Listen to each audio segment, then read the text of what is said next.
And so I don't know. I did notice that it was very humbling to me, and I just loved all the.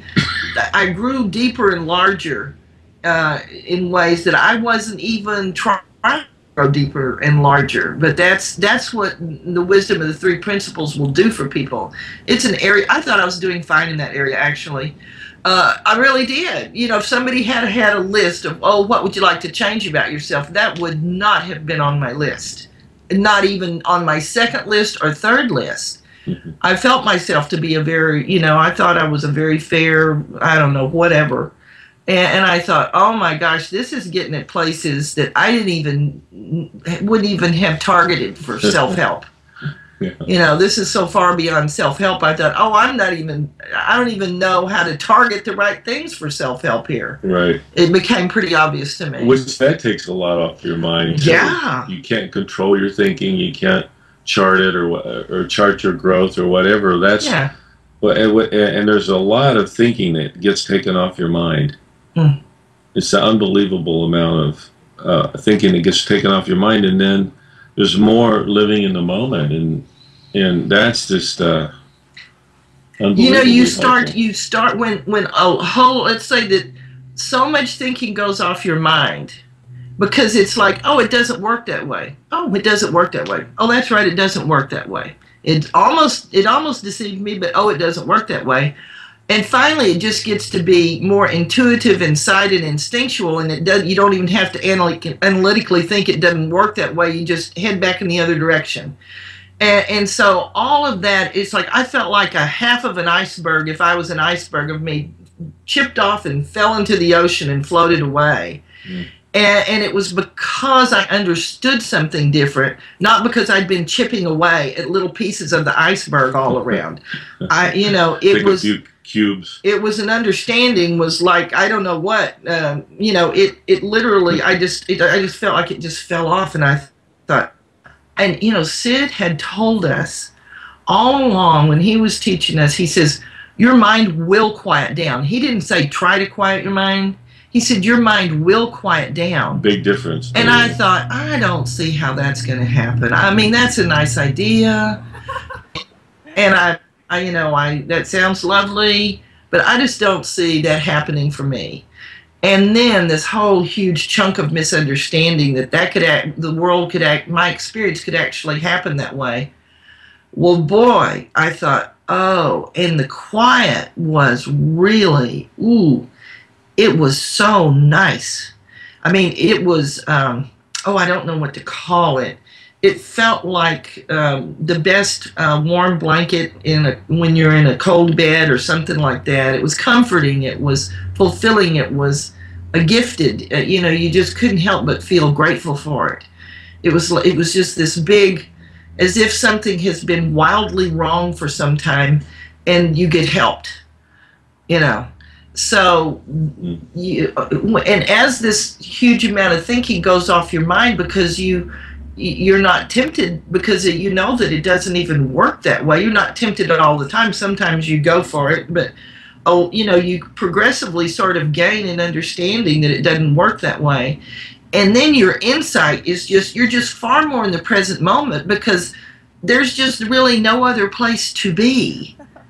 It's like there isn't. I didn't realize it, and I thought, I feel different. I feel different. Why do I feel different?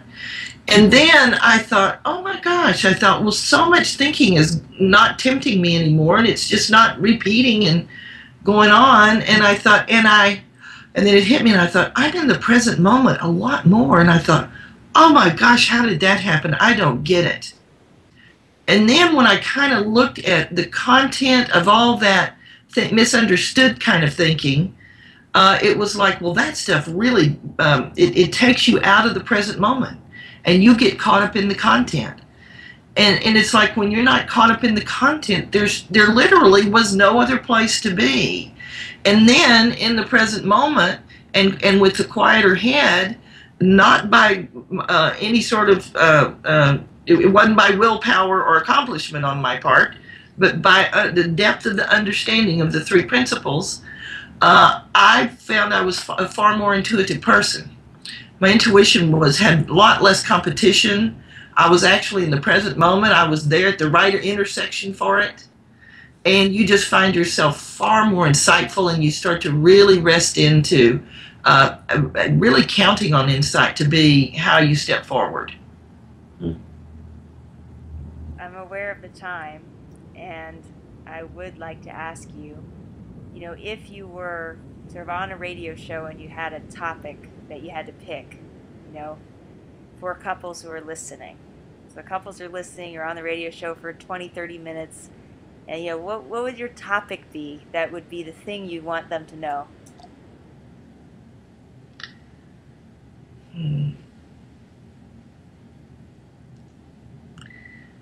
That there's something you can understand that will break the illusion that the reason you're upset is because of somebody else.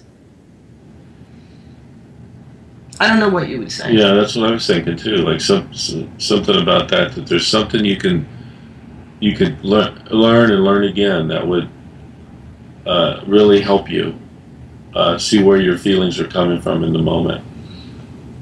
There's a truth about that, and you could learn. You've got tons you could learn about that, and that will change. That will make your relationship much easier. It makes relationship with anyone easier, but whoever you're living with, oh my gosh, you're sharing a house and money and cars and kids and everything else, and so it's really nice to not lose respect for your mate, but to be able to bring anything up and see, I'd love to know how you think about that, so that I could, and I've been completely surprised about so many things because it's very different than how I think about it.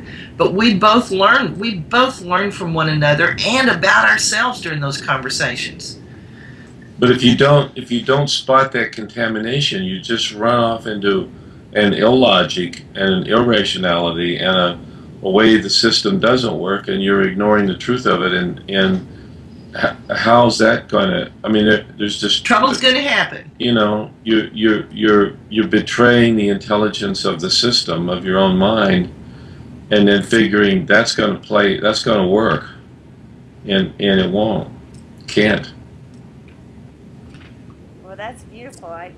There is no other questions here. There are a few people here with papers and pens or writing lots of things, but I have lots and lots of more questions for you, but I know for the time we have today that I probably have to reserve myself, and I'm going to be fortunate that I'm going to be seeing you soon, and so I'll have an opportunity to ask more questions.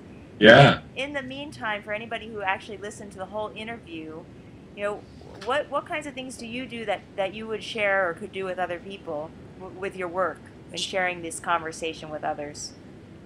So you do intensives, you do, if somebody's listening and they want to do more work with you, how do they do that? They contact us, and then we'll figure something out. We do intensives with couples. We do public speaking. We do a lot of telephone teaching, coaching over the phone.